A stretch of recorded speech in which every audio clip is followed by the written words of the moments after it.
Hi, I'm Rachel Gaskin and you're watching ECITV. G'day everyone, welcome to episode 17 of ECITV. And we have Shane and Michael with us.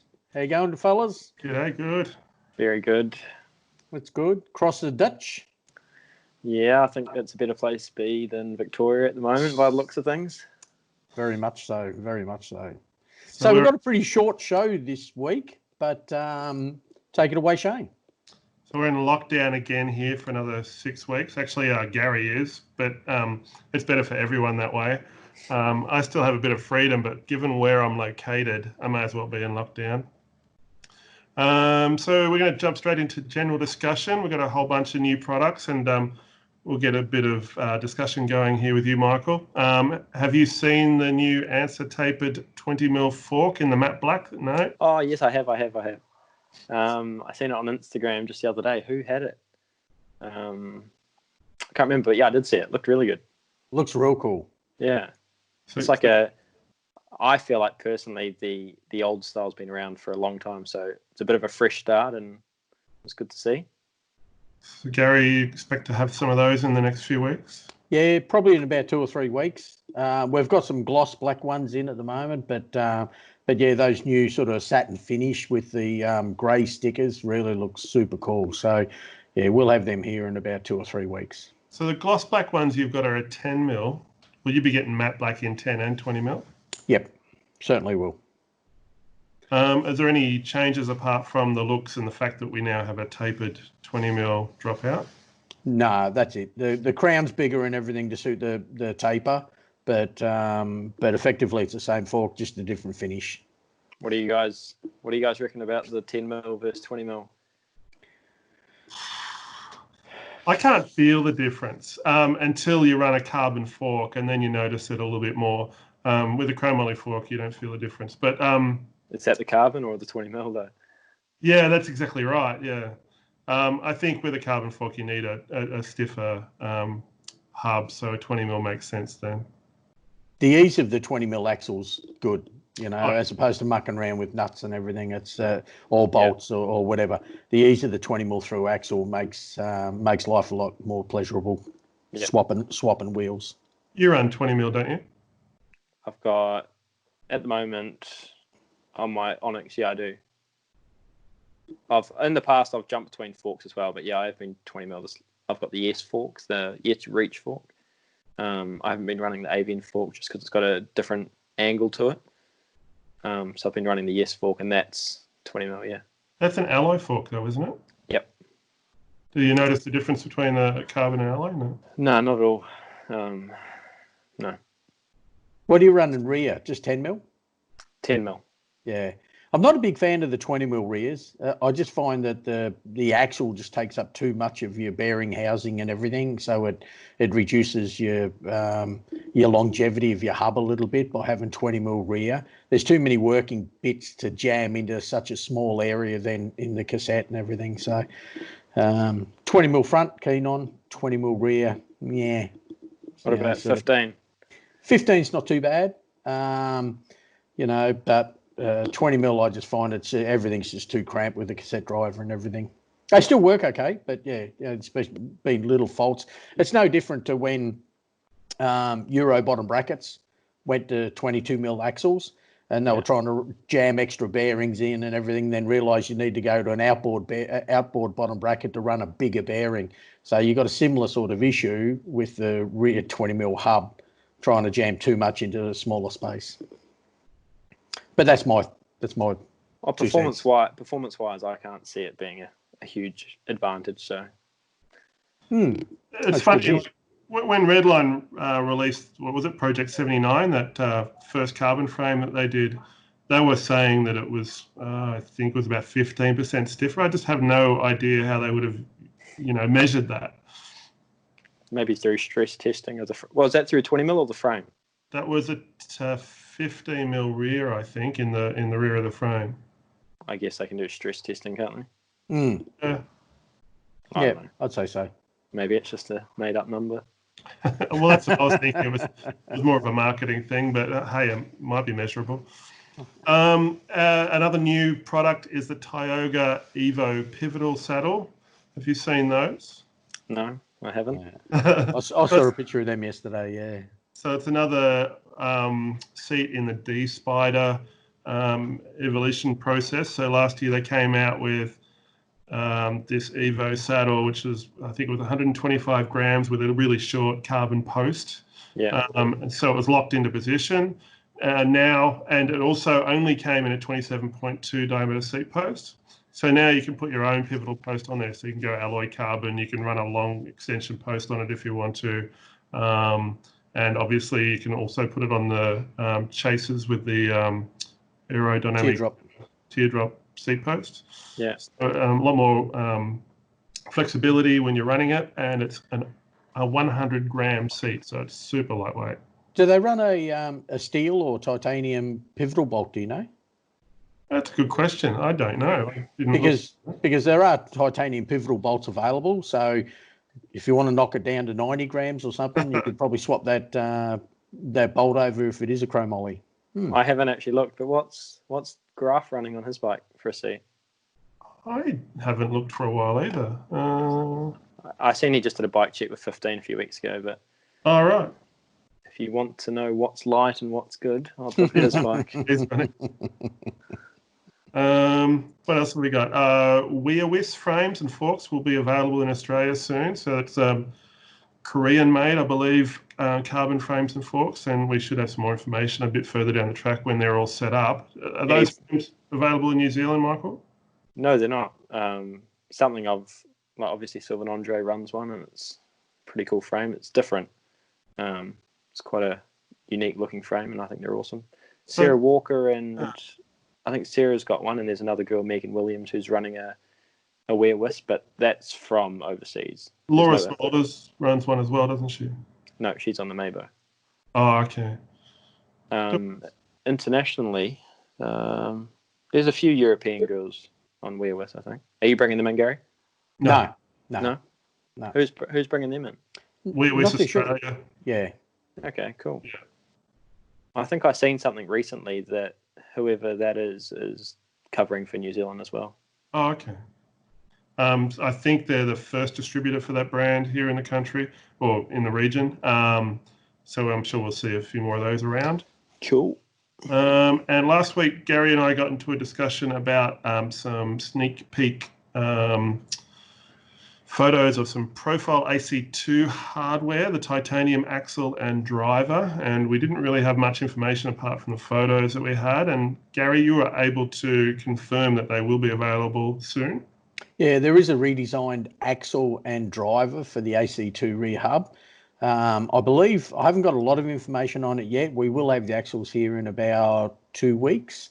But and anyone who's got an AC2 hub, we will swap out to the new axle and driver. I believe the driver itself is still chromoly. The axle is still alloy, but I believe they're probably going to run a bearing instead of a bush. And probably getting back to that situation I was talking to before about the fatter axle and compressed area in a driver. That there was a couple of issues with the bush, and so they've redesigned a whole new axle and driver and replacing out all the existing and new hubs. So, have you seen this new hub, Michael?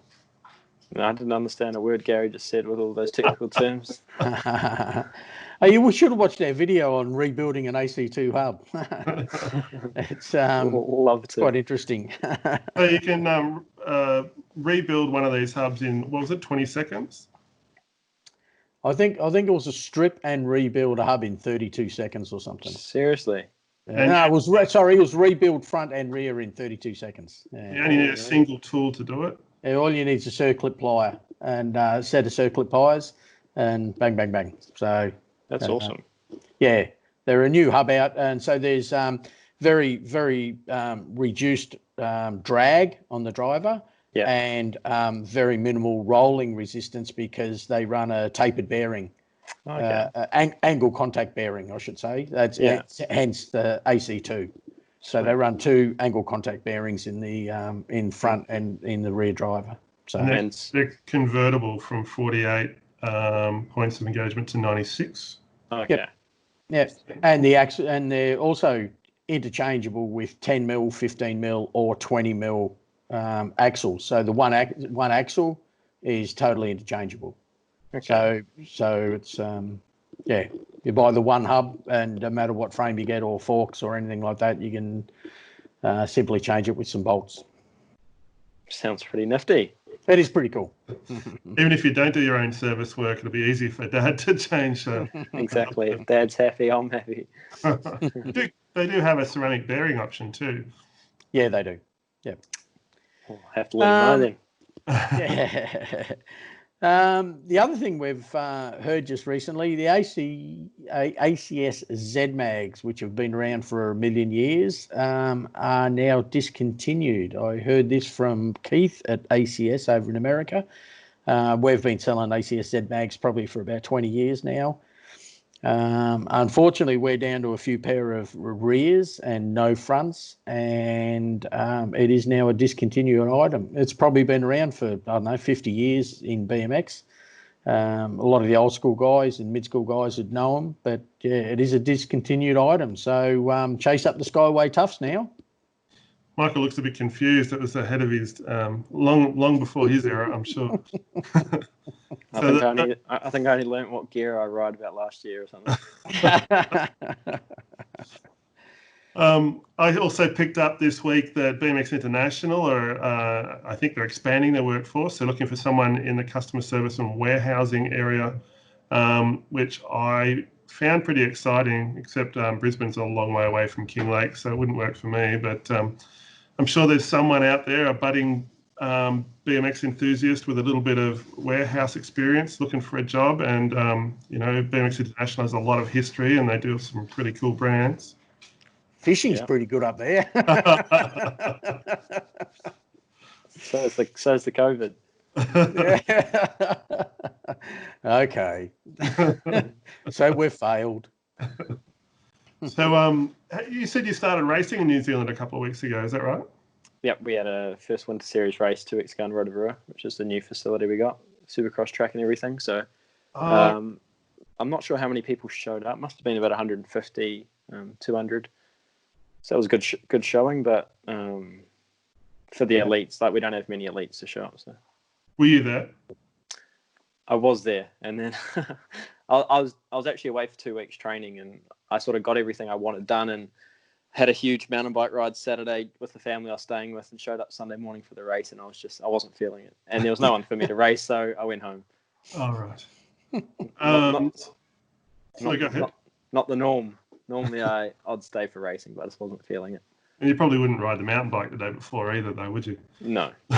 It was an e-bike with the assist turned off, so it was twice as hard. Oh. So when's the next race over there in New Zealand? We've got that whole Winter Series, but it's sort of in the middle of the North Island, so it's I think the closest track would be 3-4 hours away from where I am. And yeah, there's no.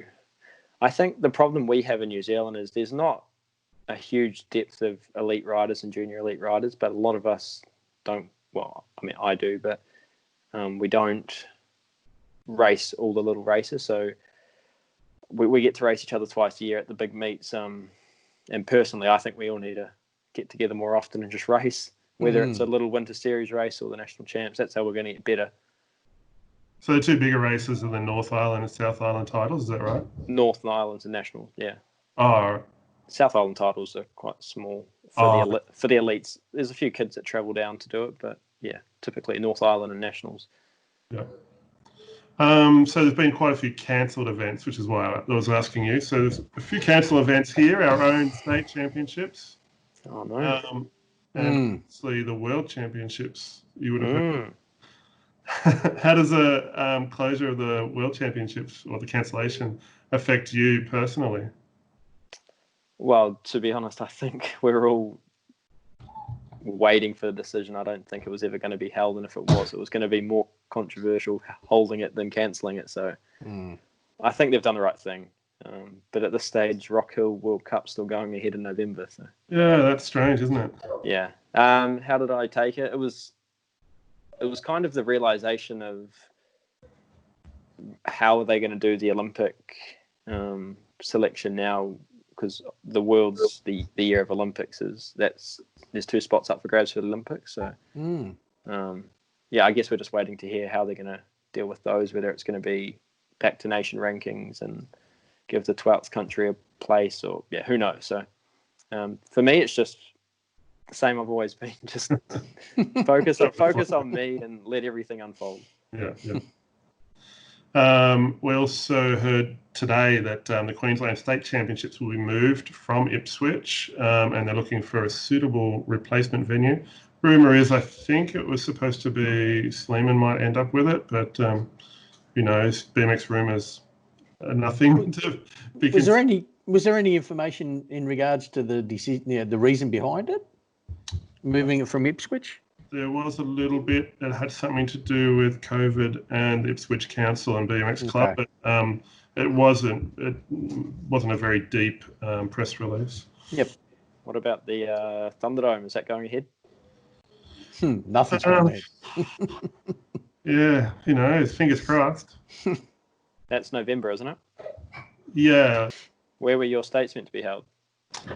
In Bendigo. You wouldn't have been there before, I don't think. I've heard of it, yeah. Haven't been there. So that was supposed to be September, about mid or late September, I think. Yeah. Outside the COVID area, but none of us could travel there. Yeah. And it's getting awfully close to that now, to September. So the likelihood of running a race event in Victoria before October or November is pretty slim. Yeah, well, I think they've got to make a decision regarding Olympics in October, so it's going to be interesting whether that goes ahead or not. Jeez. You haven't heard anything about the Oceanas? No, I haven't. No. Because if that was going to be late November, early December, you're going to have a very packed end of the year, aren't you? Yeah, but I can't see that happening. I can't see New Zealand opening up their border for us to travel willy-nilly by October. And at this stage, if we leave the country and come back in, we've got to pay for the quarantining, which is $440 a night for 2 weeks. Oh. Yeah, so that's almost $5,000. I'm not paying for that. Wow. Jeez. So that's it for our general discussion. Now, Michael, we're going to talk to you about the bias opinion, and Gary and I were scratching our heads for quite a while, trying to figure out what to talk about. So I think we will get back to carbon versus alloy rims. We'd spoken earlier, and you said that if the track's a bit rougher, you run the alloy rims, and if it's smoother in the corners specifically, you'd run the carbon rims. Yeah. Would you see an advantage of one over the other? Like if you had to make a choice, either carbon or alloy, which would it be? Yeah, well, I think ideally I would. So typically when I'd swap back to alloy, it would be it's the corners that I'd swap. So if the corners were quite bumpy, in the past I've let my tyres down. And then once I got carbon rims, it was sort of, I don't want to ride carbon rims, I'll jump back on the alloy rims and let my tyres down. So yeah, if it was my perfect track, the corners would be smooth and everything. So I'd run carbon. And alloys, it's just a way of me. It's sort of just suiting my strength, which is my turns and my track speed. So it's something that I can see a little benefit in. So that's why I jump on the alloys if it's bumpy. But yeah, typically I'd run carbon if I can. So what would your normal tyre pressure be? Again, depends on the track. Like I always like to play with it. I normally look at the corners or have a little ride and then push the boundaries of it. So if it's too hard, I'll feel my tyres start jumping, like bunny hopping up the corners. Yeah. So the harder the better, but obviously there's a limit. So it kind of jumps between 95 to, I think I've run it below 85 before, just for how bumpy the turns are. You haven't let so much air out of your tyres, you'd kind of just about washed your tyre off the rim or anything yet? No, not on a BMX track. I did on one of those Red Bull pump tracks, but. What tyres do you normally run? Maxxis. You like that, Gary? Maxxis. Gary doesn't do Maxes. I don't do Maxes. I know. That's why I asked them. DTH on the front and DTH on the back and a torch on the front. And do you find that tyre grip good across all tracks that you've ridden, or do you actually sometimes find yourself changing tyre tread as well? No, I've actually never played with tread too much. I used to run DTH on the front and back, and I found that the DTH roll really good, but the torch it's got a little bit more grip. And saying that, I've just put the Tioga faster tyre on my new carbon rims, but waiting for a new build, so I haven't got to ride it yet. But I'm hoping to run Tioga in the future. I've just got to obviously try. I don't want to run it just because. Yeah. So what was your question? Do I change tread? No, I've never played with tread. I'm sort of comfortable in my setup with my tyres that I'm happy going forward, but if I'm going to swap, I'll swap permanently, if that makes sense. I won't sort of jump to and from. So what tyre size combination do you run? 1.75 front and back. And that was kind of gearing, because of the gearing. So I ran 1 inch and 3/8 until I was probably 15, 16, which is quite late. Jeez. Yeah. And then I jumped on 1.5s and I stayed on them for a few years. And I only jumped up to 1.75s just because of the gearing, and I've never gone back really. But I'm more than happy. Like, people give Graf shit for running a 1.6 Tioga, but I don't think we use the full width of our tyre tread, so I don't know how much of a difference it actually makes in terms of turning. Not that I'm half as fast as Graf, but I'm sure I'm twice as heavy. I run a 1.6 on my cruiser, and I don't have any problems with that. Most guys my size would run a much bigger tyre. Yeah, I think it's all in our heads, to be honest. If you tell someone the corner's slippery, they're going to not turn as hard. So it's the same. It's the same with tyres. We all jump on bigger tyres to try and turn tighter, but it doesn't help. Do you find a big difference on the gate between carbon and alloy rim? Yeah, that's a huge thing. I was talking to Kai Sakibara last year in Zola about it, and it's almost like completely different technique. And I don't know whether it's just the instant drive from the carbon to the alloy, but it's completely different. Like, I actually had a puncture when I was in Zolder, and I had to jump from, I had a complete wheel there in alloy, so I just quickly swapped instead of changing my tube and stuff. It's completely different. I had to change my not change my technique, but just change a few little things to help with it. So I think it's just that instant drive you get from the carbon. And when I jumped on a carbon bike compared to an alloy bike, it was the same thing. Like, when I jump, it was just more instant. Like, when I push, it just goes instead of having that, I guess, slight delay. So you don't find it too stiff? You don't find it... No. I've had a few people say that their bike's too stiff, but I haven't experienced that yet. No. We've had a few riders come back off of carbon onto alloy for that reason. They just find it way too stiff. They would like that bit of give and feel, so they can sort of feel the bike under them, as opposed to just having something rock solid. Yeah. Are they older or younger? Oh, like Max Cans is one. Okay. There's been a couple. Sean Dwight's another one. They've both gone from carbon back to alloy. So, yeah, definitely not young. Yeah. Max did also change from carbon frame back to alloy too, didn't he? Yeah. And that was purely because of... Your feel. It's just too stiff. Carbon frame was way too stiff. Okay, interesting. I've had that with shoes. I bought a... You had carbon shoes?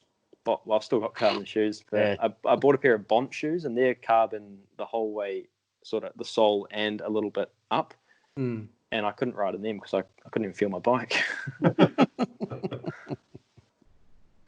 So what alloy rims do you run when you run alloy rims? I've got the Alienation. Don't ask me what type they are. They got the angled nipple. The Malice? Must be, yeah. The latest ones. I got them a few years ago. Oh, okay. I think they've been around for a few years. Okay. And we got those because I used to run the Sun Envy rims, and I found just with the nipple sort of coming into a straight, the spoke coming into a straight nipple, quite often I'd carve a turn and the spoke would just pop out of the nipple. and I mean, it was happening like in 1 in every 5 rides I was doing. So the Alienation one with the angled nipple hole, it was sort of perfect, made sense to us. So Yeah. ran with it. Do you lace wheels, Gary? Yeah, we do, and majority of the wheels I build will be Alienation, Malice, and Mischief.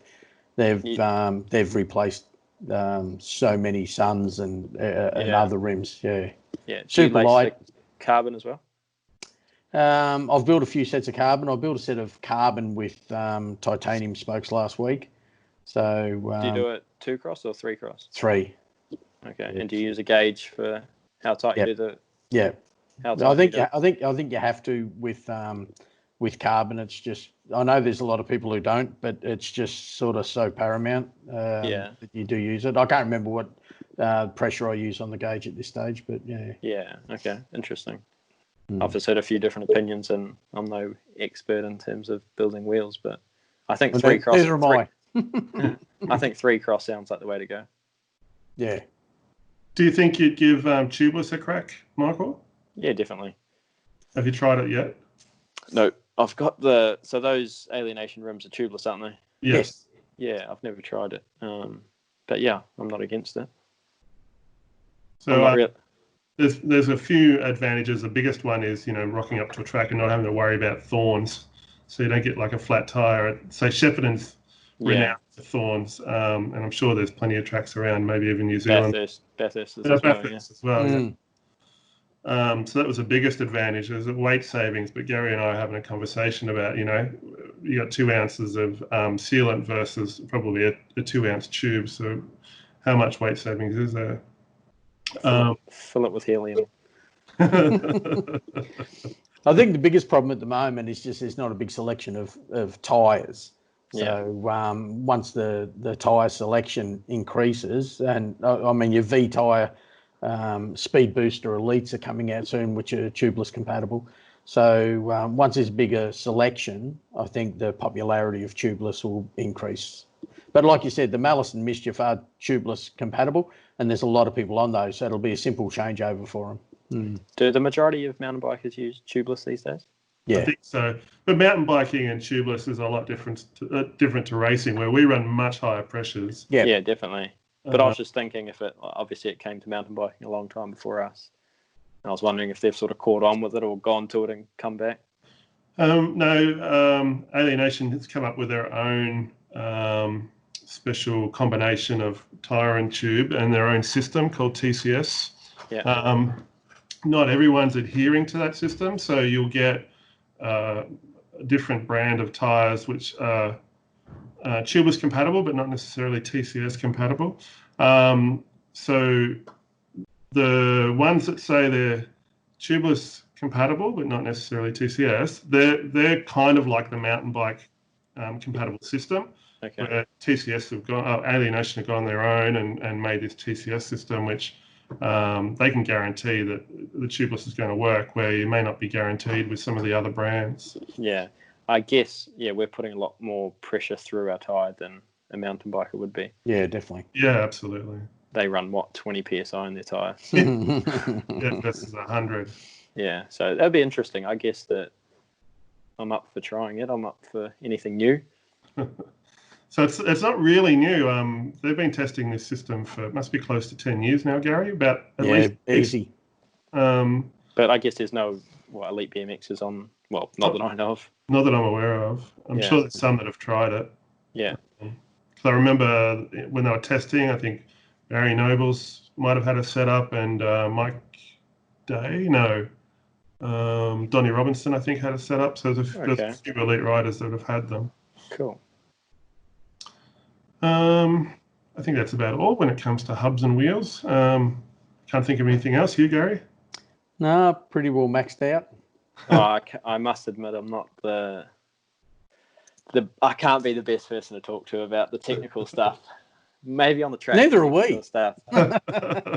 We just pretend a lot. I'm not good at pretending. So. But it must be interesting to an elite rider watching all these new technologies come out and trying them out and seeing if they work for you and live up to the hype and all the rest of it. Yeah, for sure. I'm happy to test it, and obviously I pride myself being quite good on having a good feel, so I can feel little bits of change, whether it's like you said, taking a tube out, running tubeless, or whatever. So I've always been keen. Me and Dad have always played around with different setups and silly little things like that. So if you were going to play around with something, how long would you give it before you knew you were totally confident with it? Say if you were trying tubeless for the first time, you wouldn't just go out to a World Cup and... No. I guess something like tubeless, it would be hard because you'd want to get a lot of training. You'd almost want to practice race and do a few little regular things without going to a proper race before you'd actually commit to it. But normally if we're doing gearings or handlebar setup or whatever back end setup, it's normally a few practices, and then if I feel good, I feel good. Josh Cullen told me something. He was almost, I don't know if I've disappeared. No, he's still there. Okay. He was a good mentor for me when I was quite young. He'd come over to New Zealand. I'd go stay with him, and he told me a really good thing, which it's so true. It's like you change something, quite often it feels better just because it's new. And then if you change back to your old setup in a few weeks, normally that's going to feel better again. So it is quite good to play around and don't change it once and then stick with that. Always be open to keep changing. I think that improves your versatility as well, and get used to different setups. Like I can change my bike completely. I can go ride a stranger's bike and I'll get used to it in 5 minutes and I'll deal with it. Where a lot of people, you change their bars by 5 mil and they're going to throw a tantrum because it's a little bit out. So I think having a play around every now and again, it's quite good for you. All right, Gary, I think that's the end of the show. Thanks, Michael, for joining us again. No worries. We'll have our people talk to your people and sort out your tab. Sweet as. Is there anything else you want to add, Michael, while you're online with us? Should have thought about this instead of rushing home from the BMX track. There's always next week. Always next week. That can be my thing I'm going to add. There's always next week. What about you, Gary? Anything else to add before we go? No, I'm maxed out. Apart from the new ECI BMX puffer jackets, and I'll have a new bike build, a new brand, a new bike check to come to you guys soon. So yeah, okay, very good. Stay tuned. Sounds good. That's awesome. I'm excited. How long till that happens, do you think? Just waiting on it to come. So hopefully a couple weeks max. Might have to get some profile hubs and some Tioga tires to make it look good. Or some V's or some alienations or something to try out some tubeless. Tubeless. You won't know if I'm running tubeless or not. Well, that's about it. Sweet as. Thanks for having me. Thanks everyone. And everyone stay safe out there, especially if you're based in Victoria. Yes. See you next week. See ya. See everyone. I've upset Shane. Doesn't take much. I've upset Shane because I've got a cool background and he hasn't. Yeah, I just thought that. Is that Hayden Fletcher?